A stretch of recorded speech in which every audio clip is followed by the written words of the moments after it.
안녕하십니까, 이태인입니다. 2015년 9월 19일 미국 대통령 트럼프가 행정명령에 서명했습니다.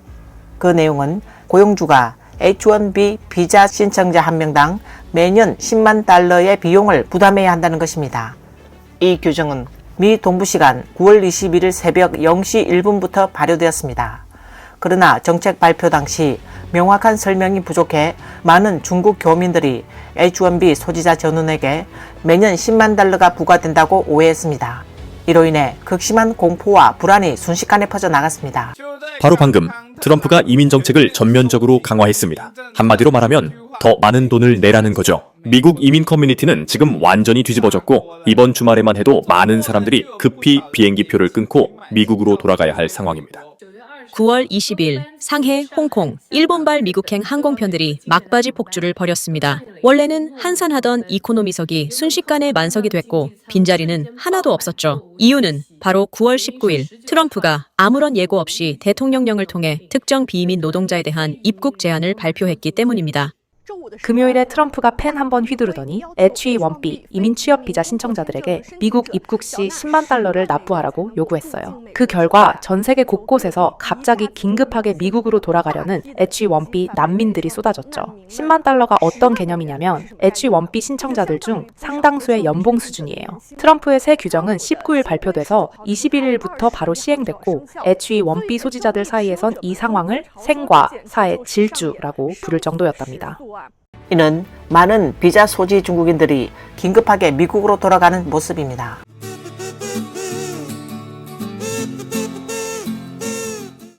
지금부터 H-1B 비자에 대해 간단히 설명드릴게요. H-1B는 미국에서 가장 중요한 취업 비자로 보통 학사 이상 학력을 가진 외국인 전문직 종사자에게 발급돼요. 처음 신청 시 유효기간은 3년이고 이후 최대 3년까지 연장이 가능해서 최장 6년까지 체류할 수 있습니다. 그리고 이 비자는 개인이 직접 신청할 수 없고 고용주나 기업이 미국 정부에 신청해야 해요. 매년 약 8만 5천 개의 쿼터가 배정되고 기존 신청비는 약 1,700에서 4,500달러이었어요. 그런데 9월 21일부터는 여기에 무려 10만 달러가 추가로 부과된다는 겁니다. 중국 매체에 따르면 일부 H-1B 비자 소지자들은 9월 19일 저녁 미국 고용주로부터 9월 21일 자정 이전에 반드시 미국으로 돌아오라는 긴급 메일을 받았습니다. 이 소식이 퍼지면서 상해 출발 미국행 항공권 가격이 폭등했습니다. 9월 20일 상해에서 하와이로 가는 항공권은 원래 4,000에서 5,000 위안이었지만 단숨에 10,000위안을 넘어섰습니다.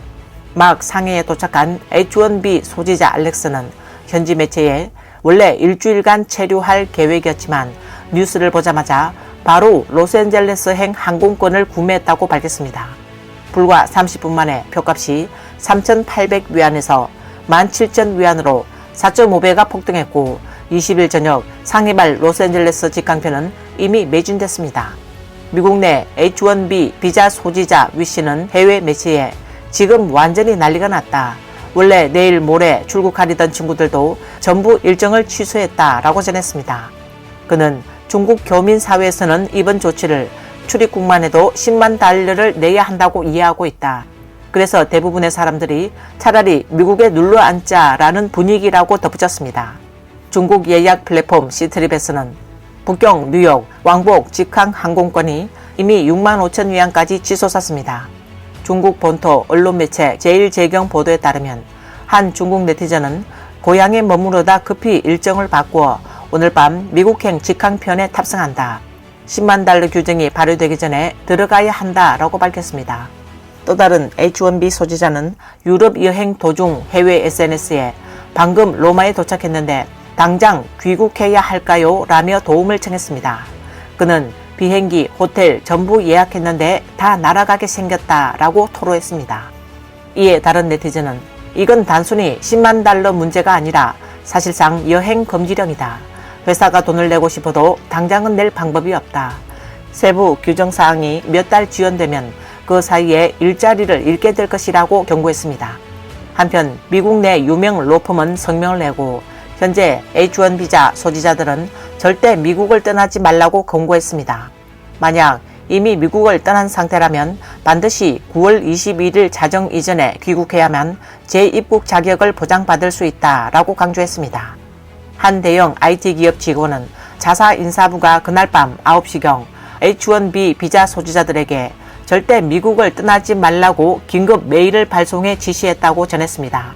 하지만 이후 백악관은 연간 10만 달러의 신규 비용은 새로운 신청자에게만 적용되며 이미 유효한 H-1B 비자를 가진 기존 소지자의 재입국에는 적용되지 않는다고 해명했습니다. 결국 이번 소동은 흐탕 해프닝으로 끝났지만 중국인들의 미국 이민 열기는 여전히 뜨겁습니다.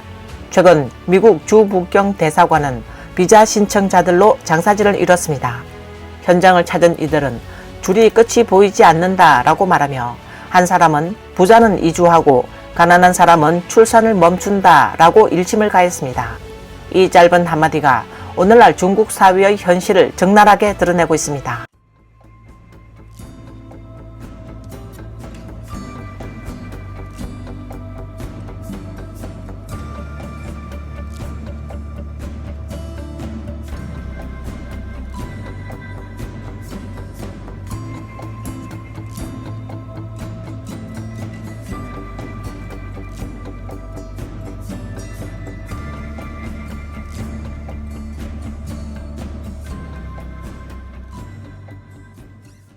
한 네티즌은 여기 줄을 서 있는 사람들만 해도 이미 다 엘리트다.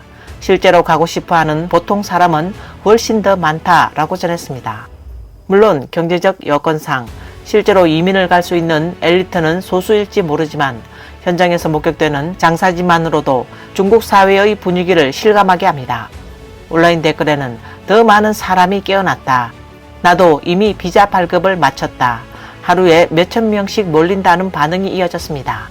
심지어 10년짜리 장기 미국 비자를 받았다는 사람들도 적지 않습니다.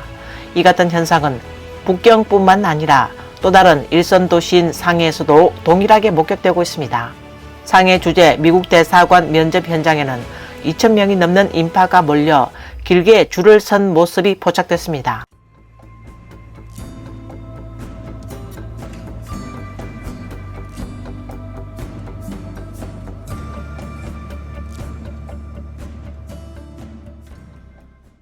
한 네티즌은 올해 가장 이상한 현상은 상해가 변했다는 점이다.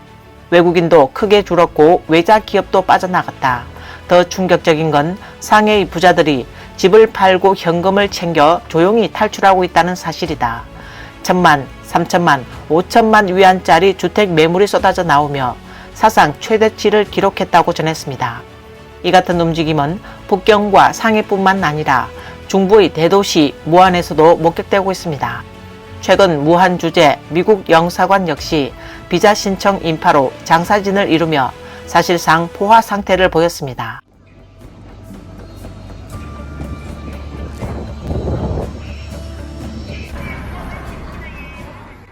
왜 이렇게 많은 중국인들이 앞을 다투어 탈출하고 있는 걸까요? 한 1인 방송 운영자는 이렇게 밝혔습니다.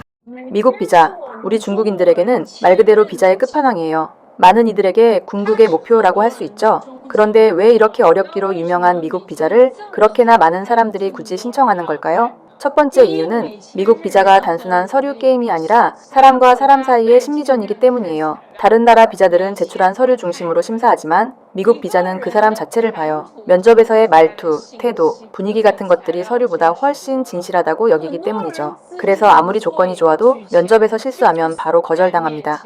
두 번째 이유는 한번 승인되면 무려 10년 유효 비자가 발급된다는 점이에요. 전 세계 주요 선진국 중 이렇게 긴 유효 기간을 주는 곳은 드물죠. 해당 1인 방송 운영자는 지금 미국 비자를 따내는 게 10년 전보다 훨씬 더 어려워진 데는 몇 가지 이유가 있다. 그중 하나는 너무 많은 중국인들이 관광 비자를 목적 외 용도로 남용해 왔기 때문이다. 또 다른 주요 원인은 최근 수년간 악화된 미중 관계이다 라고 덧붙였습니다. 한번 생각해보세요. 10년 전에는 왜 미국 비자를 그렇게 쉽게 받을 수 있었을까요? 이 종이 한 장이야말로 당신과 자손 대대의 운명을 바꿀 수 있는 결정적인 열쇠입니다. 경제적인 관점에서 보면 이 비자 승인서 한 장의 가치는 전일제 학사 졸업장 하나보다 훨씬 큽니다. 심지어 중국 내 명문대인 구파로 211 대학의 학위증보다도 훨씬 더 값진 실용자산으로 평가받고 있죠. 특히 일반 서민층 혹은 하층민에게 있어 인생에서 가장 먼저 고민해야 할 일은 바로 이 종이 한 장을 쟁취하는 것입니다. 보통의 중국인들에게 있어 미국 비자 한 장은 곧 인생의 분수령을 의미합니다. 화면은 상해 공항 출국장에서 미국행 비행기를 기다리는 승객들의 모습입니다. 또 하나의 중요한 이유는 미국과 직접적으로 관련되어 있습니다. 상해의 한 블로그는 호적 소재지가 미국 비자 발급 과정에서 예상치 못한 편의 조건을 가져다 줄 수 있다고 전했습니다. 특히 미국 비자를 신청할 때 만약 당신이 상해 호적자라면 비자 통과 확률이 기본적으로 20%는 높아집니다. 상해든 북경 호적자든 마찬가지예요. 비자 센터 현장을 한번 직접 가보세요. 북경 호적을 가진 분들이 오면 거의 100% 통과해요. 비자 떨어지는 경우요? 정말 극소수예요. 거의 없다고 봐도 될 정도죠. 직접 물어보세요. 거절당한 사례는 진짜 손에 꼽힐 정도예요. 하지만 모든 이들이 순조롭게 미국 비자를 받는 것은 아닙니다. 현장에서는 거절당한 사례도 적지 않게 나오고 있습니다. 형님들, 저 또 미국 비자 거절당했습니다. 진짜 울고 싶어요. 또 거절이라뇨. 이제 정말 어떡하죠? 이러다 진짜 미국엔 더 이상 못 가게 되는 건 아닐까요? 왜 저를 거절하는 겁니까? 정말 너무 괴롭습니다. 너무 힘들어요. 왜 또 거절이죠? 도대체 왜요? 대체 왜? 한때는 수많은 사람들이 꿈을 품고 북표, 고표라 불리며 오랜 세월 고생을 감수했습니다.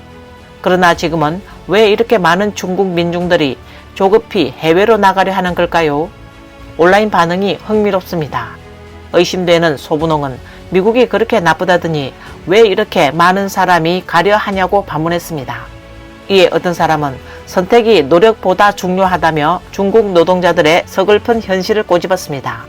또 다른 이는 왜 떠나려 하느냐는 질문에 실패해도 다시 돌아오면 되니까 다들 국외가 안 좋다지만 직접 가서 확인해 보려는 것이라고 답했습니다. 심지어 티베트가 제일 좋다는 냉소적 댓글도 달렸습니다. 반면 어떤 사람은 영어 반마디에 기술 하나만 있으면 밖에 나가서 잘 먹고 잘 살 수 있다며 해외 이민에 대한 기대감을 드러내기도 했습니다. 국내에서 일한다는 것은 대부분 가장 고되고 힘든 일을 하면서도 무시를 당하거나 임금 체불을 겪는 것이 현실입니다. 다음 생에 만약 선택할 수 있다면요? 안 옵니다. 절대. 다시는 이 세상에 안 옵니다. 너무 힘들어요. 해 뜨기도 전에 공사장으로 나가고 해가 지고 별이 떠야 집으로 돌아와요. 그게 제 하루예요. 하루 벌면 얼마나 되세요? 한 200에서 300위안쯤요. 우리 같은 서민은 몸으로 벌어야 하니까 부자가 될 일은 없어요. 다른 좀 더 수익 나는 일은 생각 안 해보셨어요? 생각은 했죠. 근데 투자는 성공하면 좋겠지만 한 번만 실패해도 가족이 밥도 못 먹게 돼요. 그건 도박이에요. 전 성공할 자신이 없습니다. 이러한 현실은 왜 수많은 중국인들이 고향을 등지고 해외에서의 노동을 선택하는지를 잘 보여줍니다. 호주에서 일하다 귀국한 한 절강성 남성은 귀국 후 1년 동안 단 한 번도 직장에 나가지 않았다고 털어놨습니다. 그 이유는 중국의 열악한 근무 환경을 도저히 견딜 수 없었기 때문입니다. 그는 해외에서 일해보면 최소한 인간으로서의 존엄을 느낄 수 있다. 하지만 다시 중국으로 돌아오면 마치 소나 말처럼 노동을 해야 한다. 차라리 가난하게 집에서 머물지언정 정신적 고통을 감수하고 싶지 않다라고 말했습니다. 요즘 구인 조건이요? 정상적인 사람이라면 도저히 받아들일 수 없는 수준입니다. 무급야근 가능하냐고 묻질 않나 출근 몇 분만 늦어도 반나절이나 하루치 임금을 통째로 깎아버립니다. 그런데 퇴근은요? 퇴근 시간이 지나도 추가 수당은 단일 원도 안 줍니다. 상사들은 일만 생기면 무조건 회의를 엽니다. 회의만 하면 한두 시간씩 붙잡아 놓고 쓸모없는 말들만 줄줄이 늘어놓죠. 그리고 마지막엔 꼭 이렇게 묻습니다. 여러분, 건의하실 의견 있으신가요? 이 남성은 중국에서 누가 감히 불만을 말하겠습니까? 조금이라도 의견을 내면 곧바로 상사가 작은 수첩에 적어두고 기억해둡니다. 만약 국내에서 조금이라도 정상적인 환경 속에서 한 달에 8,000위안, 많게는 10,000위안 정도만 벌 수 있다면 누가 굳이 해외에 나가 고생을 선택하겠습니까? 라고 토로했습니다. 실제로 해외에서 오래 머문 사람들은 사람과 사람이 조화롭게 지내는 환경에 익숙해진 뒤 다시 중국으로 돌아오면 끝없는 내부 경쟁과 중국 당국의 다단계식 압박 속에서 더 이상 견디기 어렵다고 말합니다. 이러한 이유로 북경, 상해 같은 일선 도시의 주민들조차 해외로 떠나는 길을 선택하고 있습니다. 그들은 단지 자신과 자녀 세대가 정상적인 삶을 살기 위한 길을 찾고 있는 것입니다. 여러분, 오늘 저는 배달을 하다가 울고 말았습니다. 왜 그런지 아세요? 배달을 전해드린 한 손님이 저를 보더니 이렇게 말하더군요. 형님, 저 하루 종일 아무것도 못 먹었습니다. 오늘 이 배달 음식이 제 생명을 살렸어요. 형님이 조금만 더 늦었으면 저는 정말 쓰러졌을지도 모릅니다. 그 말을 듣는데 진심으로 가슴이 먹먹해졌습니다. 너무 안쓰러워서 제가 오히려 그분께 시비안을 건넸습니다.